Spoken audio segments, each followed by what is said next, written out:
ನಮ್ನ ಯಾರು ಏನ್ ಮಾಡ್ತಾರ ಮಾಡ್ಲಿ, ನಾವ್ ಇಲ್ಲೇ ಕುಂತೀವ್ರಿ. ಹಾ ಬೇಕ್ರಿ ನಮ್ಗೆ ಬಾಯಿ ಬಂದ್ ಮಾಡ್ತಾರ ಆಗ್ಲಿಲ್ಲ ರೀ, ನಾಯಿ ಕದ ಸಂಬಂಧ ಬಂದ್ ಮಾಡ್ತಾರ ಕೇಳತ್ತನ್ರಿ ನಾ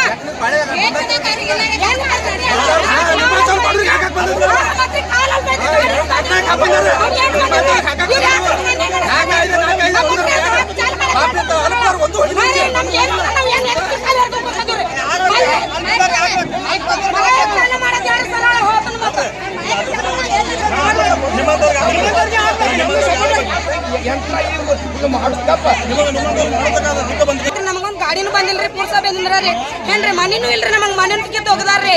ಇರೋದೊಂದ್ ಮಗ ನಾನು ಮೆಚ್ಚ ತಿರ್ಕೊಂಡಾರಿ, ನಮಗೆ ಏನು ಸವಲತ್ತು ಇಲ್ರಿ ಸರ್ಕಾರದಿಂದ ರೀ. ನಮಗ ಏನೇನು ನಿಮ್ಗೆ ನ್ಯಾಯ ಅಂತ ದೊರಕಿಸ್ಕೊಡ್ತೀವಿ. ಯಂತ್ರದ ಹೆಸರು ಇದ್ರು ನಮಗ್ ಬಂದಿಲ್ರಿ ಅಣ್ಣ. ಯಾಕಂದ್ರೆ ದೊಡ್ಡ ಮಂದಿ ಇದ್ರು ಅವ್ರಿಗೆ ಹಾಕ್ತಾರೆ, ದೊಡ್ಡ ಮಂದಿ ಹಾಕಂಗಿಲ್ಲ. ನಮ್ಗೆ ನೀವು ಲಿಸ್ಟ್ ಕೊಟ್ಟಿದ್ರಿ? ಲಿಸ್ಟ್ ಕೊಟ್ರಿ ನೀವು? ಕೊಟ್ಟಿದ್ರಿ ಅಣ್ಣ. ನಮಗೆ ಎಲ್ಲ ಲಿಸ್ಟ್ ತೆಗೆದು ಹೋಗಿದ್ರೆ ಅಂದ್ರೆ ಲಿಸ್ಟ್ನಾಗ ಹೆಂಗ್ ಬರ್ತದೆ? ಹೆಸರೊಳಗೆ ಇಲ್ರಿ ಮತ್ತೆ ನಮಗೆ ಲಿಸ್ಟ್ ತೆಗೆದು ಹೋಗಿದ್ರೆ ಹೆಂಗ್ ಬರ್ತದೆ? ಕಡ್ಡಾಯ ಸಿದ್ರನ್ ಮಾಡ್ಯಾರ್ರಿ, ಮನಿ ಹಾಕಿದ್ರಿ, ಮಕ್ಕಳ ಹತ್ಕೊಂಡು ನೀರಾಗ ನಿಂತವ್ರಿ ನಾವು ಮನ್ ಯಾಕ್ರಿ? ನಮ್ಗೆ ಯಾರು ನ್ಯಾಯ ಕೊಡ್ತಾರಿಲ್ರಿ ಯಾರು? ಇಲ್ರಿ ಬಂದಿಲ್ಲ ಲಿಸ್ಟ್ ನಂದು ನಮ್ ತೆಗ್ದಾರಿ. ನಮ್ಗೆ ಎಲ್ಲಿ ಬೇಕಾದ್ರೆ ಹೋಗಿ ನಿಂದ್ರಿಸಿ ನಾವು ನಿಂದ್ರಿಸ್ತೀವಿ ಸಾಹೇಬ್ರ.